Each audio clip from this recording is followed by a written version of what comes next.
Alors je reçois aujourd'hui Arnaud Duverne, président de l'ACTS, association caritative dont le territoire d'action est Vitrolles. Alors présentez-nous l'ACTS et les actions que fait cette association sur notre ville. Alors l'ACTS, nous l'avons créée en 2015. Ce qui m'a déclenché, c'est dans mon travail de voir des personnes âgées fouiller dans les poubelles de Leader Price pour pouvoir tout simplement se nourrir, ce qui paraît inacceptable à notre époque. Et donc on a créé cette association, donc l'association de la commanderie de la Tour Sarrazine. Avec des petits moyens, on a commencé tout petit, à quelques membres. Il a fallu très vite qu'on puisse avoir d'une part de quoi se véhiculer, d'autre part un garage, enfin de quoi stocker.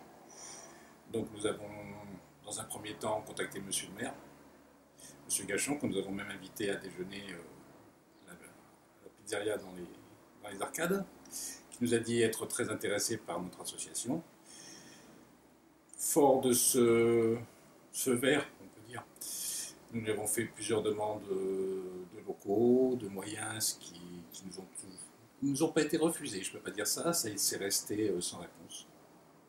Mais comme il y avait toujours des gens qui avaient faim, donc j'ai acheté sur mes propres deniers une voiture que j'ai mis à disposition de la CTS. Donc je paye l'entretien et l'assurance. Et nous avons loué 2 garages. Pas de subvention non plus. Et la première année, on n'a pas pu en demander.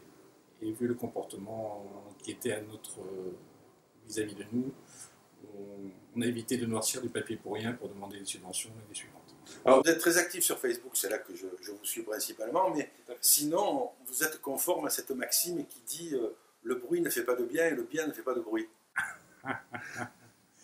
On essaie de se faire connaître d'une part parce que on dit toujours qu'on va aider les plus démunis.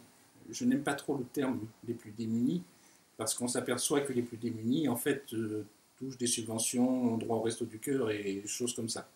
Je vous donne un exemple. Pour pouvoir bénéficier des restos du cœur, vous ne devez pas dépasser 750 € de revenu mensuel. Si vous avez 760 €, est-ce que vous croyez que vous allez bien vivre? Bien sûr que non. Voilà. Donc, nous, à la CTS, on dit qu'on s'occupe plutôt des oubliés, plutôt que des démunis. Alors, les oubliés, qu'est-ce que c'est? Sur notre commune, c'est beaucoup des retraités, des personnes seules, des mamans célibataires. Et évidemment, ce qui fâche beaucoup certaines personnes, les camps de gens du voyage, ou des gens qui vivent dans leur voiture. C'est sûr que... À propos des gens qui vivent dans leur voiture, j'ai interviewé le couple qui était sur la plage des Marettes. Vous avez trouvé une solution pour eux? Disons qu'ils ne l'ont trouvé par eux-mêmes et qu'on les a aidés à finaliser. Ils ont trouvé un mobil-home sur, semble-t-il, l'Anse-de-Provence. J'attends des nouvelles d'eux, parce qu'on va quand même continuer à les suivre un peu et les aider s'il faut les aider. La dame qui était un peu souffrante, d'après ce qu'elle me disait, elle était juriste. Oui. Et quant au monsieur, il faisait les marchés pour gagner 3 sous. Donc à chaque fois que nous avions des distributions, nous allions les voir pour ne serait-ce que parler avec eux. Des fois, les gens n'ont pas besoin de nourriture, ils ont simplement besoin de parler, quoi. Oui, le lien social. Tout à fait. Alors, c'est quand même formidable que sur une ville comme la nôtre, 40 000 habitants, on n'arrive pas à trouver pour une association comme la vôtre, qui quand même supplée les institutions, un local pour que vous puissiez stocker. Parce que vous me disiez hors de cette interview que vous aviez des accords avec les boulangeries Ange, on va en profiter pour remercier ceux qui vous aident, hein. Et puis des magasins qui vous donnent les invendus, mais ça vous oblige à faire des distributions quasi immédiatement parce que vous ne pouvez pas stocker. C'est quand même formidable de ne pas y arriver. Peut-être qu'on n'est pas assez intéressant pour les personnes, on n'est pas une association assez intéressante. Pourtant, pour les gens, je vous assure qu'on va voir, notamment en ce moment en période de canicule, toutes les personnes qu'on va voir, c'est pas seulement de la nourriture qu'on leur amène. On leur donne des conseils pour la canicule, on leur dit de boire beaucoup, ne serait-ce que voir si elles sont encore, c'est dramatique de dire ça, surtout les personnes isolées, si elles sont encore en vie, parce qu'avec la canicule, les personnes âgées sont très fragiles. Donc ça nous permet de refaire un contact, de leur donner quelques viennoiseries, du pain, une belle tarte aux fruits. Et je remercie encore les boulangeries Ange de ce côté-là. Et je pense que c'est très important dans notre société parce que ce sont des oubliés. Les personnes âgées sont un peu oubliées. Les personnes qui sont en difficulté n'intéressent plus personne.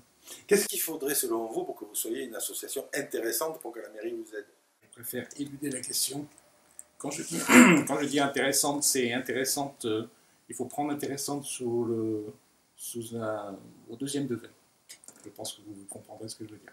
D'accord, c'est quand même formidable. Je fais pas mal d'interviews, hein, l'association Stop à l'urbanisme agressif, la DEV, vous maintenant, j'ai l'impression que quand on arrive à la mairie, on est en face à un mur qui est complètement désintéressé des actions citoyennes. C'est un peu le sentiment qu'on a. Pourtant, notre association, je pense, ne gêne personne, au contraire, puisque même le maire semblait intéressé. On avait des projets d'emmener avec le minibus de la mairie les personnes un peu, ne serait-ce qu'à Aix-les-Thermes, prendre 4 ou 5 petites mamies, les emmener à Aix-les-Thermes, les faire baigner dans les eaux sulfureuses, peut-être des choses qu'ils n'ont jamais vues. Mais bon, on va s'en tenir simplement à l'aide alimentaire, l'aide vestimentaire. Alors, distribution de nourriture, distribution de vêtements, assistance, on l'a vu avec le pauvre couple qui était sur la plage des Marettes que vous avez aidé à s'installer à Alençon. J'allais dire une assistance au quotidien. Vous êtes combien de membres pour faire ça? On va dire qu'on est une quinzaine de membres actifs. Une quinzaine de membres actifs sur le terrain tous les soirs? Tous les 2 jours. Tous les 2 jours. Et vous tournez sur toute la ville ou vous changez de quartier régulièrement? On tourne sur toute la ville. Sur toute la ville tous les soirs? Parce que le problème pour nos bénéficiaires, c'est de les détecter. Autant les personnes qui vont aller au Resto du Cœur vont y aller, vont faire, je dirais presque par nécessité, un pas sur leur orgueil, notamment les mamans célibataires, parce que les mamans seules, parce qu'elles n'ont pas d'autre choix. Mais les retraités préfèrent se cacher leur misère. Donc il faut que les gens nous les signalent, qu'on fasse une première approche, qu'on les détecte, qu'on parle avec eux. Ce qui nous a beaucoup aidé, ce sont les colis Noël, parce qu'on a fait des colis Noël, on a demandé aux gens, aux personnes âgées qui voulaient s'inscrire pour les colis Noël, on avait mis des conditions, c'est-à-dire des revenus faibles, des personnes en général seules. Donc ça nous a permis d'en détecter un peu plus. Et on leur a fait un colis de Noël sur l'argent de la CTS, on leur a amené un petit. Alors, est-ce que la CTS prend des dons? Tout à fait. Alors on va mettre sur la vidéo les coordonnées pour que ceux qui veulent puissent vous aider en envoyant des dons. Vous avez un point de collecte? Pas du tout. Donc il faut vous contacter, voilà, et vous déplacer. Ça, c'est un point. Les dons, on va donner l'adresse pour envoyer tout simplement un chèque.